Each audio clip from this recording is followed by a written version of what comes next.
ஒரு மனிதனுக்கு முக்கியமான விஷயம் என்ன அப்படின்னு பாத்தீங்கன்னா, பேசிக் நீட் ஒரு 3 விஷயம் தான். இருக்க இடம், உடுத்த உடை, சாப்பிட்றதுக்கு நல்ல சாப்பாடு. ஸோ இந்த 3 விஷயத்துல நம்ம சொல்லக்கூடிய முக்கியமான விஷயம் உணவு. இந்த உணவுலேயே பிரச்சனையா இருக்கக்கூடிய வியாதியான அல்சரை பத்தி தான் இன்னைக்கு நான் பார்க்க போறோம். I'm doctor Balaji Muthu from Radha complaint. So இந்த அல்சர் கம்ப்ளைண்ட் அப்படிங்கிறது சாப்பிட்றதுக்கு முன்னாடியும் வலி எடுக்கும், சாப்பிட்றதுக்கு பின்னாடியும் வலி எடுக்கும்.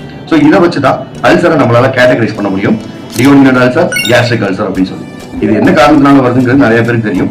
சாப்பாடை ஸ்கிப் பண்றதுனால, பல பேருக்கு தெரியாத ரீசன் ஹச் பைலோரி அப்படிங்கிற ஒரு இன்ஃபெக்ஷனாலையும் உங்களுக்கு அல்சர்ஸ் வரலாம். சாப்பிடாதனால அல்சர் வந்துருச்சு அப்படின்னா மெடிகேஷன் எடுத்து மட்டும்தான் அதை சரி பண்ண முடியும்.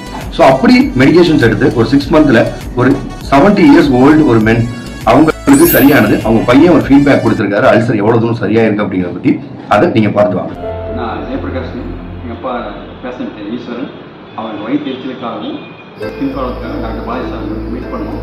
இப்போது ஒரு 6 மாதத்தில்